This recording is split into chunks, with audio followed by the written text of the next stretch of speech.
So you just started learning Spanish, or maybe you haven't even started yet and you have picked up a grammar book or a verb book like these, or maybe you have looked at some verb charts online and now you're asking yourself, how in the world am I supposed to learn so many Spanish verb conjugations? In this video, I am sharing with you the best tips to master Spanish verb conjugations as a beginner. You may feel the pressure to learn as many Spanish verb conjugations as possible because you want to be able to communicate with Spanish speakers. My first tip for you is that you don't do that at all. You don't want to just try to memorize as many Spanish verb conjugations at the beginning as possible because number one, you're going to get very confused. So it's just not a really good strategy to try to memorize just as many Spanish verb conjugations as possible just so you can communicate with Spanish speakers. And also look at this.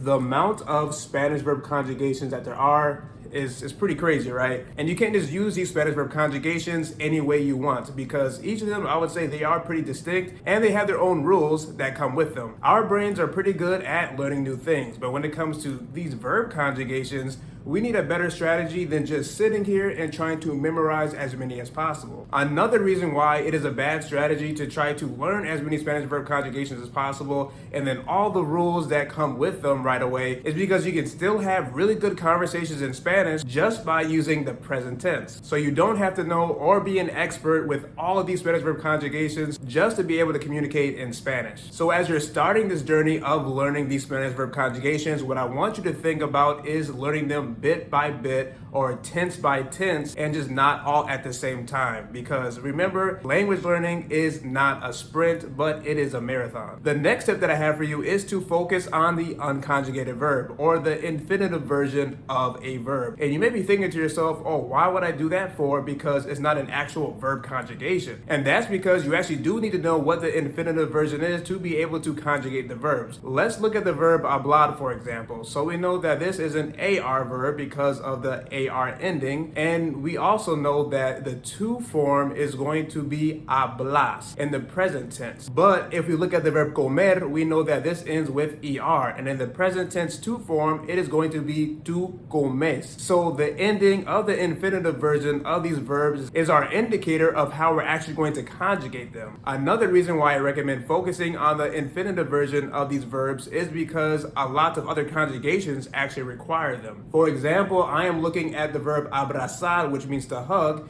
and the future tense is abrazaré. So we're actually not cutting off the ending of the infinitive version of the verb, but we're adding to it. We have abrazaría. So abrazar, abrazaría. So we're adding an ia to the end of that infinitive version of this particular tense. You will also see this pattern with reflexive verbs and then also direct and indirect object pronouns.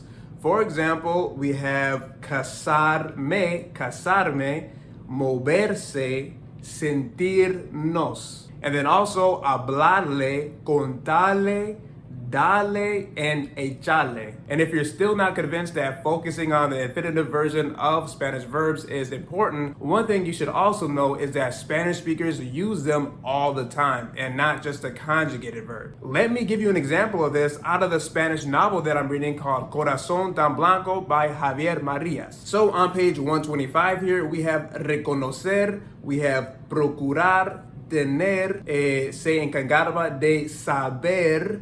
Then we have salvaguardar, we have mirar, we have sin hacer otra cosa, so hacer. In addition to those, we can still see the infinitive version being used in verbs like regalarnos, costarle, destruir las.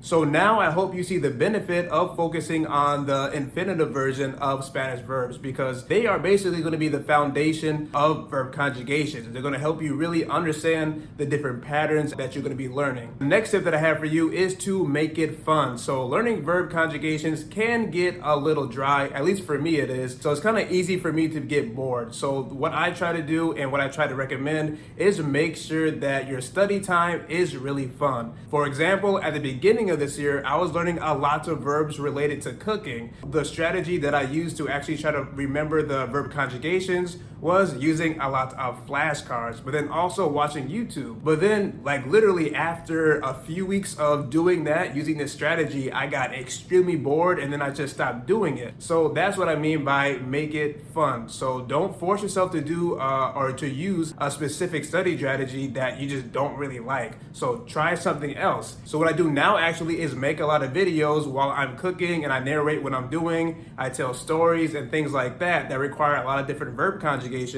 And then I also post that on Instagram. So that's my way of making this whole verb conjugation study time really fun. Also, you don't really remember a lot from your studies if you are extremely bored. So that's why you should just experiment with a lot of different strategies. So if you want to learn verb conjugations with note cards, you can do that. But if that doesn't work and you think that's boring, then switch to flashcards.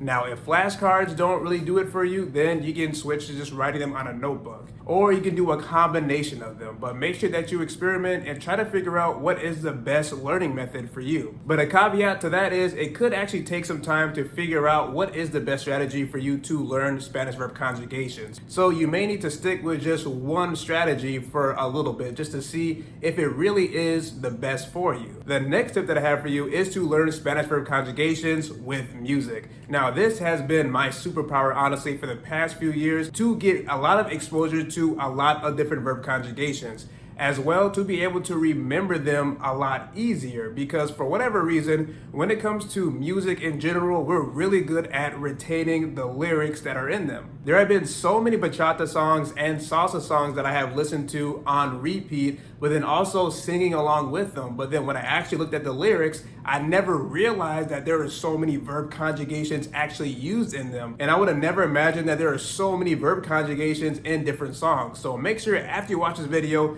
that you go look up some lyrics and check it out for yourself. I also love learning Spanish verb conjugations with music because a lot of music has a lot of storytelling in it. And this is a skill in itself, and it does require a decent amount of knowledge of the past tense, for example, then also the future tense. And talking about the past can be fairly difficult for many Spanish learners, so that's why this is a really good introduction into how to do that. The next tip that I have for you is to read in Spanish. So I already gave you a good example of one page that was full of Spanish verb conjugations, and that is something that you're going to see a lot when you are reading. You're going to get exposed to a lot of verb conjugations and see them in different contexts. And that is how you're going to learn them even more so. So it's not just about looking at, let's say, different rules when it comes to verb conjugations, but you need to see them in context. You need to see how they're actually being used by native Spanish speakers. And don't just read books, but try to find magazines, read news articles in Spanish, whatever you can get your hands on. Now, the next few tips that I have for you are all about output. Output for me is one of the main ways that a Spanish learner can actually test their knowledge of Spanish verb conjugations. The main idea behind output is, are you actually able to use Spanish verb conjugations? So can you use them in a complete sentence when you are speaking with a Spanish speaker? Are you able to write a paragraph using verb conjugations? And each of these language skills are different, and they do require you to practice and develop for you to actually increase them. So one thing that I recommend you doing every single day is thinking in Spanish. And this is really going to help you remember all of the Spanish verb conjugations that you are studying, but then also help you to construct sentences, because a lot of times before we actually communicate with Spanish speakers, we are thinking in our heads, we are going through the motion of trying to think about what we should say to them. So that's why this is a really good idea, and it's really going to help you solidify these Spanish verb conjugations. But remember, just because you can think all day in Spanish, that doesn't mean that's going to translate to speaking. I know that is very strange, but that is just how it works. So to actually increase our Spanish speaking skills when it comes to using Spanish verb conjugations, we have to practice consistently using these Spanish verb conjugations. And one of the best strategies that you can use to actually increase this skill is narrating. So right now I'm recording a video. So I'm gonna say, estoy grabando un video. So that right there was a verb conjugation for the verb estar. So I used estoy.